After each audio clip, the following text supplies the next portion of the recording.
Hello everyone, আসসালামু আলাইকুম। কেমন আছেন? আশা করি সবাই ভালো আছেন। প্রতিদিন তো বাইরে থেকে ইফতারি কিনে খাওয়া যাবে না। দুদিন অসুস্থ ছিলাম বলে বাইরের থেকে ইফতারি কিনে খাওয়া হয়েছে।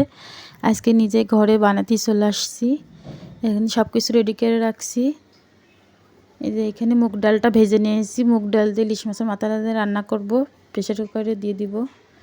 অল্প অল্প গ্যাসে ডালটা ফুটে যাবে। এই যে অল্প অল্প গ্যাস।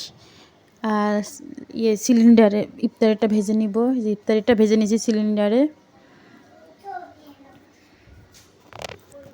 ইফতারিটা ভাজা হয়ে গেছে। এই যে ইফতারিটা ভাজা হয়ে গেছে। এখন ফলটা কেটে নিব। ইফতারিটা ডিশের মধ্যে ঢেলে নিব। এই ডিশে ইফতারিটা আমরা মাখাই, এই জন্য এখানে ঢেলে দিলাম। আর ফলটা কেটে নিব। ফলটা কেটে নিয়েছি। এই যে শরবতটাও গুলাইছি। আর ইফতারও শেষ হয়ে গেছে মাশাআল্লাহ দিলে আজকেরটাও। এই রান্না করতে চলে আসলাম ইফতারির পরে। আমি কখনো ইফতারির পরে রান্না করি না, ইফতারির আগে রান্না করি। অসুস্থর কারণে ইফতারির পরে রান্না করতে আসছি। আর প্রতিদিন মাছ খেতে তো ভালো লাগছে না, এই জন্য মাছ রান্না করবো না। আজকে ডিম রান্না করবো কাঁচকলা দিয়ে। আর আমি কাঁচকলাটা কীভাবে ধুই দেখেন, কীভাবে কী সুন্দর পরিষ্কার হয়ে গেছে। যেই ময়দা দিয়ে রুটি বানাই সেটা দিয়ে ধুয়েছি, এই জন্য অনেক পরিষ্কার হয়ে গেছে। ডিম ভেজে রান্না করব আজকে। আর আমার জামাই ডিম ভাজাটা ছাড়া সিদ্ধ করে রান্না করলে পছন্দ করে না, এই জন্য ভেজে রান্না করব। তেলটা গরম হয়ে গেছে, ডিমটা দিয়ে দিব। ডিমটা ভেজে মাছের মতন পিস পিস করে কেটে তারপরে তরকারির মধ্যে দিব। এই যে কত সুন্দর হয়েছে। আপনারা চাইলে আটা দিয়ে এভাবে কলাটা ধুতে পারেন, অনেক সুন্দর পরিষ্কার হয়।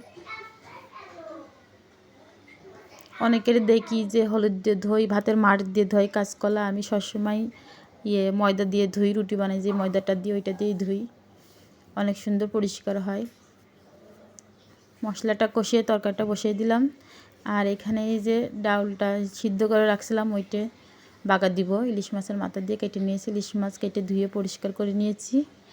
আর এই যে রসুনটা বাগা দিয়ে ওর মধ্যে দিয়ে মাছটা ভেজে নিব। এভাবে ডাউল রান্না করলে অনেক মজা লাগে। একবার হলেও রান্না করে দেখতে পারেন, অনেক মজা। আর সবসময় আমি ইলিশ মাছের মাথা দিয়ে করি, কেননা অন্য মাছ আমার জামাই খায় না ইলিশ মাছ ছাড়া। এই জন্য ইলিশ মাছের মাথা দিয়ে বেশিরভাগ ডাউলটা রান্না করা হয়। আর এই দেখেন তরকারিটা রান্না হয়ে গেছে কাঁচকলার। এই যে ডিমটা পিস পিস করে কেটে নিয়েছি। এই যে রান্না শেষ। আর কেমন হয়েছে অবশ্যই কিন্তু কমেন্টে জানাবেন। আর আমাদের ভিডিওটি ভালো লাগলে অবশ্যই একটা লাইক, একটা সাবস্ক্রাইব করে দিবেন। এখন ভাত খাবো, এই জন্য ভাত নিয়ে আসছি। এই যে ডাউলটা দিয়ে দিলাম। ডাউলটা খেতে অনেক মজা। 2টি আলু আর মুগ ডাল দিয়ে রান্না করছি।